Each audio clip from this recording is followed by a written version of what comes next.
Anjarakandy dental college വിദ്യാർത്ഥി നിതിൻ രാജിന്റെ മരണവുമായി ബന്ധപ്പെട്ട കേസിലെ പ്രതി ഡോക്ടർ എം.കെ. റാമിനെ പിടികൂടാൻ പോലീസ് ഒന്നും ചെയ്തില്ലെന്ന് ഹൈക്കോടതി. മുതിർന്ന പോലീസ് ഉദ്യോഗസ്ഥർ ഗൂഢാലോചന നടത്തിയെന്നും ഇക്കാര്യത്തിൽ അന്വേഷണം വേണമെന്നും കോടതി. സർക്കാർ അന്വേഷിച്ചില്ലെങ്കിൽ കോടതിയുടെ മേൽനോട്ടത്തിൽ അന്വേഷിക്കുമെന്നും കോടതി വ്യക്തമാക്കി. സാലി മുഹമ്മദ് ചേരുകയാണ്. സാലി, സുപ്രീം കോടതി പോലും മുൻകൂർ ജാമ്യാപേക്ഷ നിഷേധിച്ച ഒരു വ്യക്തി പോലീസ് സ്റ്റേഷനിൽ നിന്നിറങ്ങി നടന്നു പോകുന്ന ഒരു കാഴ്ച നമ്മൾ കഴിഞ്ഞ ദിവസം കാണുകയായിരുന്നു.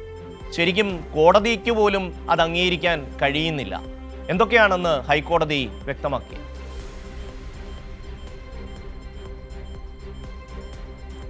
അതായത് കോടതി അതിനിശ്ചിതമായ വിമർശനം, സമാനതകളില്ലാത്ത വിമർശനം പോലീസിന് നേരെ ഉന്നയിച്ചൊരു ദിവസമാണിന്ന്. അത് നിതിൻ രാജിൻ്റെ മരണവുമായി ബന്ധപ്പെട്ട മുഖ്യപ്രതി ഡോക്ടർ റാമിന് ജാമ്യം ലഭിച്ച സംഭവമാണ്.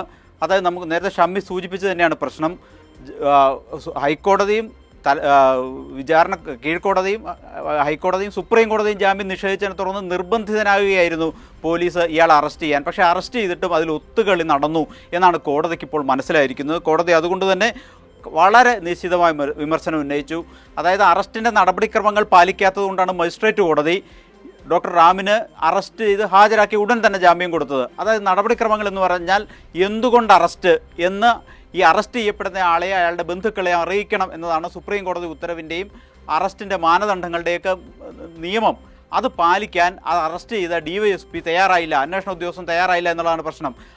അതാണ് മജിസ്ട്രേറ്റ് കോടതി ചോദിച്ചത്. എന്തുകൊണ്ട് നടപടിക്രമങ്ങൾ പാലിച്ചില്ല എന്ന് പറഞ്ഞ് റാമിന് ജാമ്യം കൊടുക്കുകയുണ്ടായത്. അപ്പോൾ പോലീസ് ഇതിൽ ഒത്തുകളിച്ചു എന്ന് ആരോപിച്ചാണ് റാമിൻ്റെ മാതാപിതാക്കൾ ഹൈക്കോടതിയെ കഴിഞ്ഞ ദിവസം സമീപിച്ചത്. അപ്പോൾ തന്നെ ചില വിമർശനങ്ങൾ കോടതി ഉന്നയിച്ചിരുന്നു. ജസ്റ്റിസ് ബദറുദ്ദീൻ, ഞങ്ങൾ വിമർശിച്ചതുകൊണ്ടല്ലേ ഇപ്പോഴെങ്കിലും നിങ്ങൾ അറസ്റ്റ് ചെയ്യാൻ തയ്യാറായത് എന്ന് അന്ന് രാവിലെ കോടതി ചോദിച്ചു. അന്ന് വൈകിട്ട് മജിസ്ട്രേറ്റ് കോടതിയിൽ ഒത്തുകളിച്ച് ഒടുവിൽ അയാൾക്ക് ജാമ്യം കിട്ടി. അതാണ് കോടതിയെ ഇന്ന് വല്ലാതെ ചൊടിപ്പിച്ചത്. കോടതി പറഞ്ഞു എന്താണ് നടന്നതെന്ന് കോടതിക്ക് മനസ്സിലായിട്ടുണ്ട്.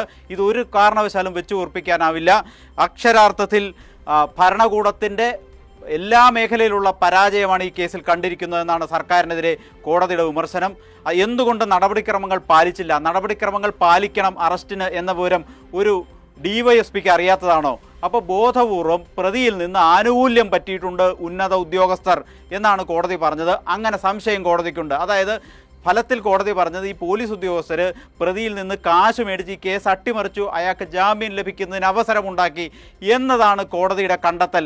അങ്ങേയറ്റം നിശ്ചിതമായ വിമർശനം, സമാനതകളില്ലാത്ത വിമർശനം. സമീപകാലത്തൊന്നും കേരള പോലീസിനെതിരെ ഹൈക്കോടതിയിൽ നിന്ന് ഇത്ര രൂക്ഷമായൊരു വിമർശനം ഉണ്ടായിട്ടില്ല. അങ്ങനെ ഒരു വിമർശനമാണ് കോടതി നടത്തിയത്. കോടതി പറഞ്ഞത് ഇങ്ങനെയാണ്: പോലീസ് അക്ഷരാർത്ഥത്തിൽ ഈ കേസിൽ ഒത്തുകളിക്കുകയായിരുന്നു. മുതിർന്ന പോലീസ് ഉദ്യോഗസ്ഥർ തന്നെ പ്രതിയുമായി ഗൂഢാലോചന നടത്തി. ഇക്കാര്യത്തിൽ അന്വേഷണം വേണമെന്ന് കോടതിക്കറിയാം. സർക്കാർ അന്വേഷിക്കുക.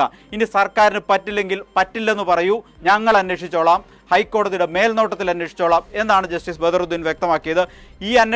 ഈ ഉദ്യോഗസ്ഥർ ആ സ്ഥാനത്ത് തുടരാൻ ഇനി അർഹനല്ല എന്ന് തന്നെ കോടതി വ്യക്തമാക്കി. എന്തുകൊണ്ട് നടപടിക്രമങ്ങൾ പാലിച്ചില്ല എന്ന് സർക്കാർ രേഖാമൂലം കോടതി അറിയിക്കണം. അത് മറ്റന്നാൾ കേസ് പരിഗണിക്കും. കേസ് പരിഗണിക്കുമ്പോൾ എന്താണ് സംഭവിച്ചത് മജിസ്ട്രേറ്റ് കോടതിയിൽ എന്ന് കോടതി അറിയിക്കണം. ഇനി സമാന്തരമായി കോടതി അന്വേഷിക്കുന്നുണ്ട്.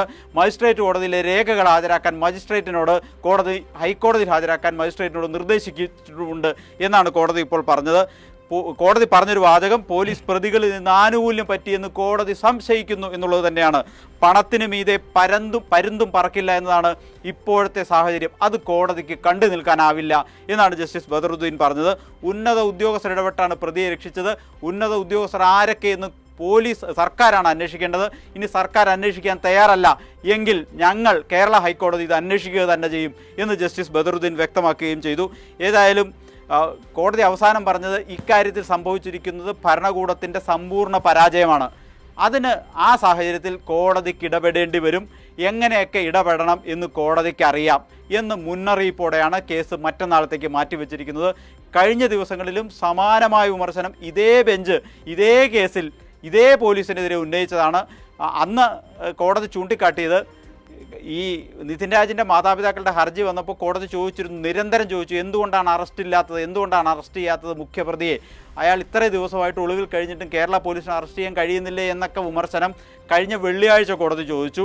തിങ്കളാഴ്ച അറസ്റ്റ് ചെയ്തു. തിങ്കളാഴ്ച ഈ കേസ് കോടതിയിലെത്തി. അപ്പോൾ കോടതി ചോദിച്ചു, വെള്ളിയാഴ്ച ഞങ്ങളിത് വിമർശിച്ചത് കൊണ്ടല്ലേ നിങ്ങൾ അറസ്റ്റ് ചെയ്തത്, ഇനി ഇന്ന് വിമർശിച്ചായിരുന്നെങ്കിൽ ആ അറസ്റ്റ് നാളത്തേക്ക് മാറിയേനെ, അപ്പോൾ വിമർശിച്ചാലേ അറസ്റ്റുള്ളൂ എന്നുള്ളതാണ് സാഹചര്യം. ഏതായാലും ഇപ്പോൾ അറസ്റ്റ് നടന്നിട്ടുണ്ടല്ലോ, അതിൽ ആശ്വാസമുണ്ട്, നമുക്ക് പിന്നീട് കാണാം എന്ന് പറഞ്ഞാണ് അന്ന് കേസ് അവസാനിപ്പിച്ചത്. പക്ഷേ അന്ന് വൈകുന്നേരം പോലീസ് നടത്തിയ ഒത്തുകളിയിൽ ഡോക്ടർ റാമിന് മജിസ്ട്രേറ്റ് കോടതിയിൽ നിന്ന് ജാമ്യം ലഭിക്കുകയുണ്ടായത്. ഒത്തുകളി എന്ന് പറഞ്ഞാൽ സ്പഷ്ടമായ ഒത്തുകളിയാണ്. നമുക്ക് ആ നടപടിക്രമങ്ങൾ നമ്മളെല്ലാം കണ്ടതാണ് കോടതിയിൽ എന്താണ് സംഭവിച്ചതെന്നുള്ളത്. ഒരു പ്രതിയെ അറസ്റ്റ് ചെയ്യുമ്പോൾ മിനിമം പാലിക്കേണ്ട ഒരു മര്യാദയാണ് എന്തുകൊണ്ടാണ് അറസ്റ്റ് എന്ന് അയാളെ രേഖാമൂലം അറിയിക്കണം, അയാളുടെ ബന്ധുക്കളെ അറിയിക്കണം. അങ്ങനെ 10 നിർദ്ദേശങ്ങൾ അറസ്റ്റുമായി ബന്ധപ്പെട്ട് സുപ്രീം കോടതി മുൻപേ പുറപ്പെടുവിച്ചിട്ടുണ്ട്. അത് പാലിക്കണമെന്ന് കേരളത്തിലെ എല്ലാ പോലീസ് ഉദ്യോഗസ്ഥർക്കും അറിയാവുന്നതാണ്, ആഭ്യന്തര വകുപ്പിനും സർക്കാരിനും അറിയാവുന്നതാണ്. അത് പാലിച്ചില്ലെന്ന പിഴവ് ചൂണ്ടിക്കാട്ടിയാണ് റാമിൻ്റെ അഭിഭാഷകൻ മജിസ്ട്രേറ്റ് കോടതിയിൽ ഈ ജാമ്യത്തിനായി വാദിച്ചത്. അതുകൊണ്ട് തന്നെ അയാൾക്ക് അപ്പം തന്നെ ജാമ്യം കൊടുക്കാൻ മജിസ്ട്രേറ്റ് നിർബന്ധിതനാകുന്ന സാഹചര്യമുണ്ടായി. ആ സാഹചര്യങ്ങളെല്ലാം ചേർന്ന് വളരെ ഗൂഢാലോചന നടന്നിട്ടുണ്ട്. അത് പ്രതിക്ക് വേണ്ടി പോലീസ് നടത്തിയ ഗൂഢാലോചനയാണ്. പ്രതികളിൽ നിന്ന് പണമടക്കമുള്ള ആനുകൂല്യങ്ങൾ ഉന്നത പോലീസ് ഉദ്യോഗസ്ഥർ കൈപ്പറ്റിയിട്ടുണ്ട്. ഇത് കോടതിക്ക് മനസ്സിലായിട്ടുണ്ട്. അതുകൊണ്ട് എല്ലാം പരിശോധിക്കാൻ കോടതി തീരുമാനിച്ചിരിക്കുന്നു. ഇത് എവിടം വരെ പോകുന്നു നമുക്ക് കാണാമല്ലോ എന്നാണ് കോടതി പറഞ്ഞ് അവസാനിപ്പിച്ചിരിക്കുന്നത്. സംസ്ഥാന സർക്കാരിനെയും ആഭ്യന്തര വകുപ്പിനെയും സംബന്ധിച്ചിടത്തോളം അങ്ങേയറ്റം നാണക്കേടിൽ ഇന്ന് കേരള പോലീസ് ഹൈക്കോടതിക്ക് മുമ്പിൽ നിൽക്കുന്ന കാഴ്ചയാണ് കാണുന്നത്. ഇത് മുൻപൊരിക്കലും ഈ സമീപകാലത്തൊന്നും പോലീസിനെതിരെ ഇങ്ങനെ ഒരു വിമർശനം കേരള ഹൈക്കോടതിയുടെ ഭാഗത്തുനിന്ന് ഉണ്ടായിട്ടില്ല എന്നും കൂടി ആവർത്തിച്ച് പറയേണ്ടി വരും. ഷമ്മി, സാലി, സത്യം പറഞ്ഞാൽ കേരളത്തിലെ എല്ലാ ജനങ്ങളും പറയാൻ ആഗ്രഹിച്ച കാര്യം ഇന്ന് കോടതി പറഞ്ഞു എന്നുള്ളതാണ്. അതായത് ഈ പ്രതിയെ ഇത്രയും ദിവസം, ഏതാണ്ട് 90 ദിവസമാണെന്ന് തോന്നുന്നു, കഴിഞ്ഞിട്ടും കണ്ണൂരിലെ പോലീസിന് ഇദ്ദേഹത്തെ കണ്ടെത്താനോ അറസ്റ്റ് ചെയ്യാനോ കഴിയുന്നില്ല. അങ്ങനെ ഇദ്ദേഹം ഹൈക്കോടതിയിൽ പോകുന്നു, മുൻകൂർ ജാമ്യം തേടി സുപ്രീം കോടതിയിൽ പോകുന്നു. സുപ്രീം കോടതി ചോദിച്ചത് ഒരു അധ്യാപകൻ ചെയ്യാൻ പാടുള്ള കാര്യങ്ങളാണോ ഇത് നിങ്ങളുടെ ഭാഗത്തു നിന്ന് ഉണ്ടായത്, അതുകൊണ്ട് തന്നെ അതിൻ്റെ കോൺസിക്വൻസസ് നിങ്ങൾ അനുഭവിക്കണം എന്നാണ് പറഞ്ഞുകൊണ്ടാണ് സുപ്രീം കോടതി ആ കേസ് മുൻകൂർ ജാമ്യാപേക്ഷ തള്ളിക്കളയുന്നത്. ആ 2 കോടതികൾ തള്ളിക്കളഞ്ഞ മുൻകൂർ ജാമ്യാപേക്ഷ തള്ളിക്കളഞ്ഞ ഒരു വ്യക്തി എത്ര നൈസായിട്ടാണ് പിന്നെ പോലീസ് സ്റ്റേഷനിൽ നിന്ന് ജാമ്യം കിട്ടി അല്ലെങ്കിൽ കോടതിയിൽ നിന്ന് ജാമ്യം കിട്ടി തിരിച്ചു വരുന്നത്. അതായത് ഈ 2 സംവിധാനത്തെയും നമ്മുടെ നീതിന്യായ സംവിധാനത്തെ പോലും അപമാനിക്കുകയല്ലേ ശരിക്കും കണ്ണൂർ പോലീസ് ചെയ്തത്. സാലി, ഈ ചോദ്യം വളരെ കൃത്യമായി ഇന്ന് ജസ്റ്റിസ് ബദറുദ്ദീൻ ചോദിച്ചു എന്നേ ഉള്ളൂ. എല്ലാവരുടെയും മനസ്സിലുള്ള ചോദ്യമാണ്.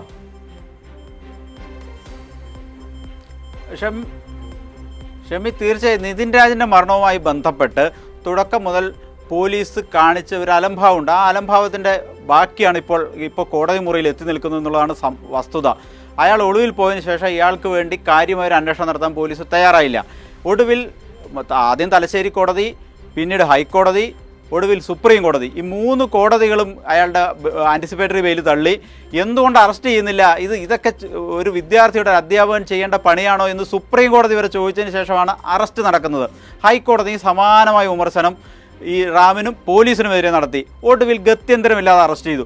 അറസ്റ്റ് ചെയ്തപ്പോഴും മിനിമം പാലിക്കേണ്ട നടപടിക്രമങ്ങൾ, മര്യാദയല്ല നടപടിക്രമങ്ങൾ കൃത്യമായി സുപ്രീം കോടതി പുറപ്പെടുവിച്ചിട്ടുണ്ട്. മുൻപ് പല ഘട്ടങ്ങളിലും ഒരു അറസ്റ്റ് നടക്കുമ്പോൾ ഒരു അറസ്റ്റ് ചെയ്യുന്ന ഉദ്യോഗസ്ഥൻ പാലിക്കേണ്ട നടപടിക്രമങ്ങൾ എന്ന് എല്ലാ പോലീസ് ഉദ്യോഗസ്ഥർക്കും അറിയാവുന്നതാണ്. എല്ലാ പോലീസ് സ്റ്റേഷനുകളിലും അത് അച്ചടിച്ച് ഒട്ടിച്ചു വെച്ചിട്ടുണ്ട്. നമുക്ക് പോലീസ് സ്റ്റേഷൻ ചെല്ലുമ്പോൾ അറിയാം, എല്ലാ പോലീസ് സ്റ്റേഷനുകളിലും അതുണ്ട്. അത് അവിടുത്തെ ഉദ്യോഗസ്ഥർക്ക് അറിയില്ല എന്ന് പറയുമ്പോൾ എത്രമാത്രം വിരോധാഭാസമാണ് നടക്കുന്നത് എന്നുള്ളതാണ്. കോടതി അതുകൊണ്ടാണ് പറഞ്ഞത് ഭരണകൂടത്തിൻ്റെ സമ്പൂർണ്ണ പരാജയമാണ് ഇവിടെ സംഭവിച്ചിരിക്കുന്നതെന്ന് കോടതിക്ക് മനസ്സിലായിട്ടുണ്ട്. അതുകൊണ്ട് അന്വേഷിക്കാൻ തീരുമാനിച്ചിട്ടുണ്ട് എന്നുള്ളത് തന്നെയാണ്. ആ അടി ഏതെങ്കിലും തലശ്ശേരിയിലെ ഡിവൈഎസ്പിക്ക് കിട്ടിയ അടിയല്ല, മറിച്ച് ആഭ്യന്തര വകുപ്പും അതിന് നേതൃത്വം നൽകുന്ന മന്ത്രിക്കും ലഭിച്ച അടിയാണ് എന്ന് തന്നെ അതിനെ വിലയിരുത്തേണ്ടി വരും. കാരണം ഭരണകൂടത്തിൻ്റെ സമ്പൂർണ്ണ പരാജയം എന്ന് പറഞ്ഞാൽ അത് ആഭ്യന്തര വകുപ്പിൻ്റെയും മന്ത്രിയുടെയും സർക്കാരിൻ്റെയും പരാജയമായി കോടതി വിലയിരുത്തിയിരിക്കുന്നു എന്നുള്ള സാഹചര്യമാണ്. ആ സാഹചര്യത്തെ ഗൗരവത്തിൽ തന്നെയാണ് കോടതി കണ്ടത്. ഇത് വലിയ അലംഭാവമാണ്, കേട്ടുകേൾവിയില്ലാത്ത സംഭവമാണ് എന്നാണ് ജസ്റ്റിസ് ബദറുദ്ദീൻ പറഞ്ഞത്. സർക്കാർ ആദ്യം അന്വേഷിക്കട്ടെ, ഇനി അല്ലെങ്കിൽ ഹൈക്കോടതി അന്വേഷണം നടത്തും, ഹൈക്കോടതി നേരിട്ട് അന്വേഷണം നടത്തുമെന്നാണ് കോടതി ഇപ്പോൾ വ്യക്തമാക്കിയിരിക്കുന്നത്.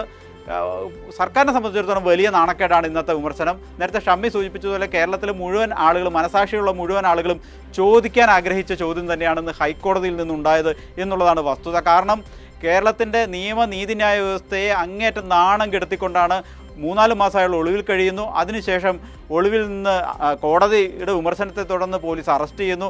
അറസ്റ്റ് ചെയ്ത അന്ന് തന്നെ വെറും നടപടിക്രമങ്ങളുടെ വീഴ്ചയുടെ പേരിൽ അയാൾ ജാമ്യം കിട്ടിയില്ല, പുറത്തു പോകുന്നു എന്നുള്ളതാണ് സാഹചര്യം. ആ സാഹചര്യത്തെയാണ് കോടതി വിമർശിച്ചത്. അത് വെറുതെ സ്വാഭാവികമായി രൂപപ്പെട്ട സാഹചര്യമല്ല, അത് ഒത്തുകളിയിലൂടെ രൂപപ്പെട്ടതാണ്. ആ ഒത്തുകളിക്ക് പിന്നിൽ സാമ്പത്തിക താല്പര്യങ്ങളും ഉപഹാരങ്ങൾ നൽകിയതിൻ്റെ താല്പര്യങ്ങളും ഉണ്ട്. അത് ഏതൊക്കെ ഉദ്യോഗസ്ഥരാണെന്ന് കോടതി പരിശോധിക്കും. കോടതി പേരെടുത്ത് പറഞ്ഞത് DYSPയുടെ കാര്യം മാത്രമാണ്. DYSP ആണ് ഒരാൾ.